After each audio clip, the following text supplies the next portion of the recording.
yang terhormat para jamaah sholat subuh Masjid Al-Fatah, terutama Bapak Imam pada hari ini, yang terhormat seluruh pengurus DKM Masjid Al-Fatah yang saya hormati.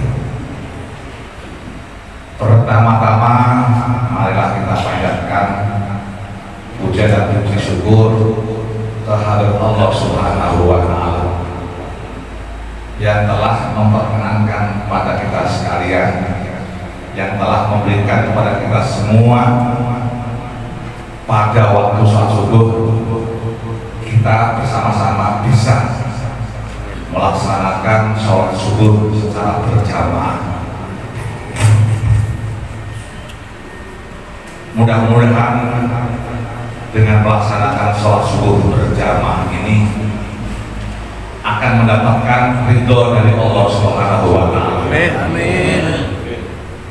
Karena dengan adanya sholat berjamaah secara sholat subuh berjamaah ini berarti kita akan mempertahankan syukur kepada Allah Subhanahu wa Ta'ala.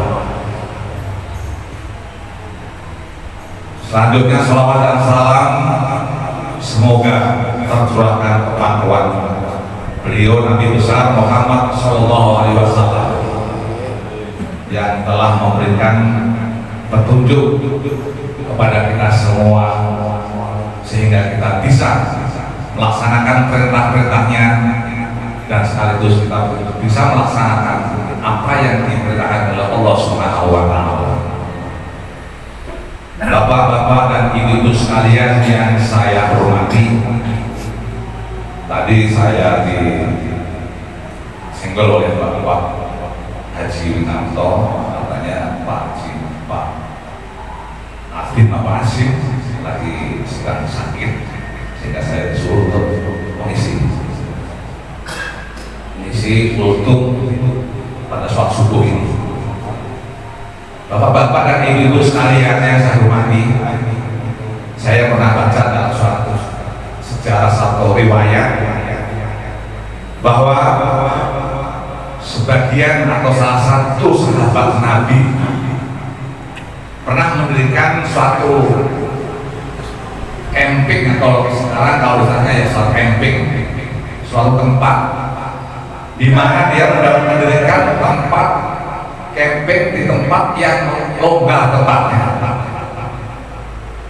Seakan-akan dia mendirikan pokoknya buat istirahat camping. Setelah mendirikan camping atau rumah-rumahan, kalau sekarang ya perjalanan jauh mendirikan camping, setelah selesai pada malam hari itu, seorang yang mendirikan camping itu pada malam harinya mendengar di bawahnya ada suara. Di tanah itu mendengar suara orang membaca surah Tabarok.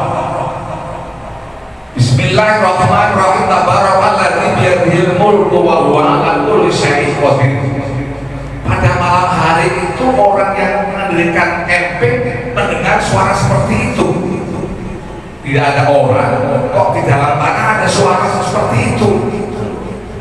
Mendengar suara orang membaca surah Tabarok atau surah Al-Mulk. Kemudian karena dia mendengar suara seperti itu, langsung paginya langsung lapor kepada Nabi. Lapor kepada Nabi, Rasul, saya mendirikan di situ camping di tanah hamparan, kok ada suara orang membaca surah Tabarok alladzi biyadihil mulku al-ayat. Bagaimana Rasul? Saya nggak tahu di situ ada apa itu Rasul. Rasul menjawab, oh di situ itu berarti dulunya ada orang yang dimakamkan. Di dalam kubur itu ada orang yang dimakamkan, membaca surah selalu pada waktu hidupnya selalu membaca surah Al-Mulk, surah Tabarok. Oh gitu Rasul. Padahal saya tidak tahu kalau di situ ada bekas kuburan atau orang makam Rasul. Orang itu tidak tahu kalau itu hamparan itu tempat orang menguburkan atau memakamkan di situ.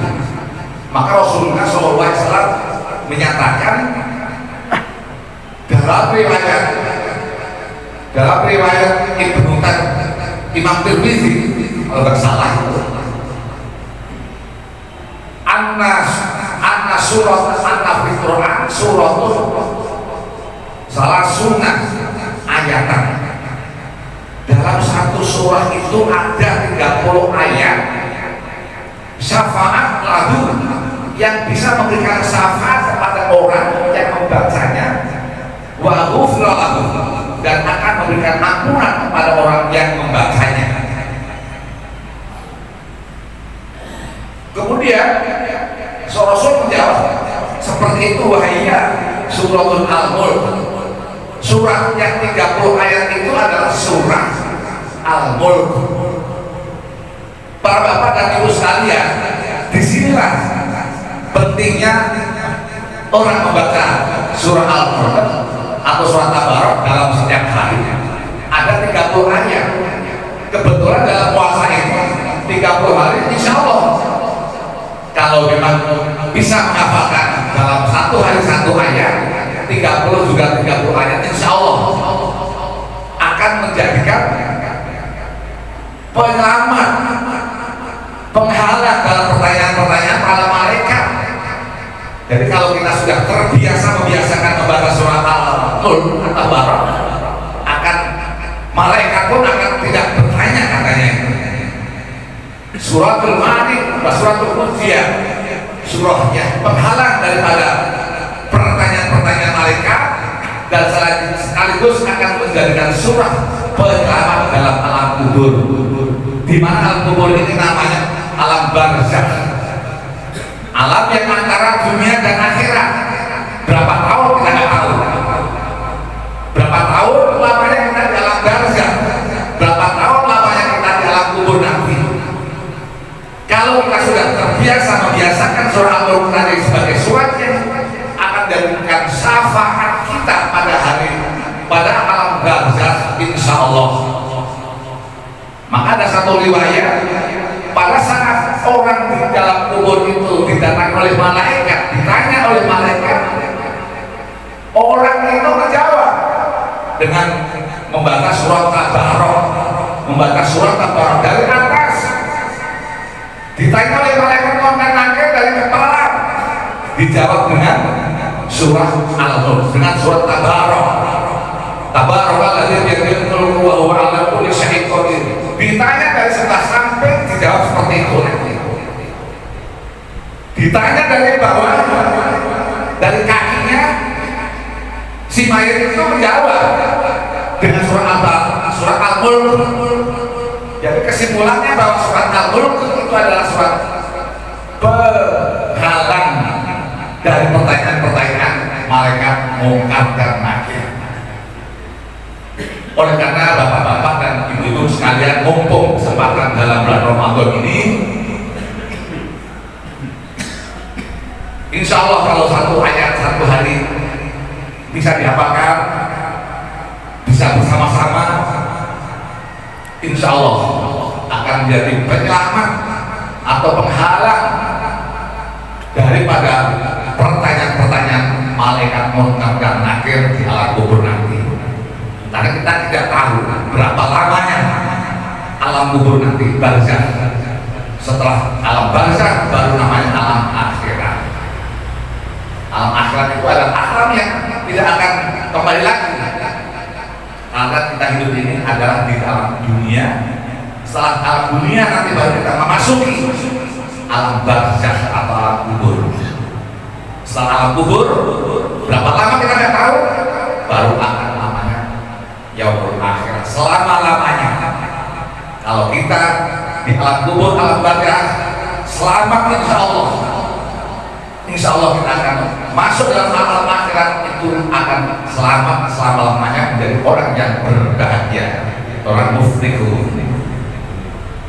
Mungkin disinilah kesempatan bagi kita semua pada bulan Ramadan ini untuk memperbanyak membaca Al-Quran. Semuanya adalah membaca Al-Quran, dan sunnah jadi wajib pahalanya. Baca Al-Quran, memperbanyak membaca Al-Quran termasuk salah satu sunnah-sunnah dalam bulan Ramadan. Oleh karena itu bapak-bapak dan ibu-ibu sekalian,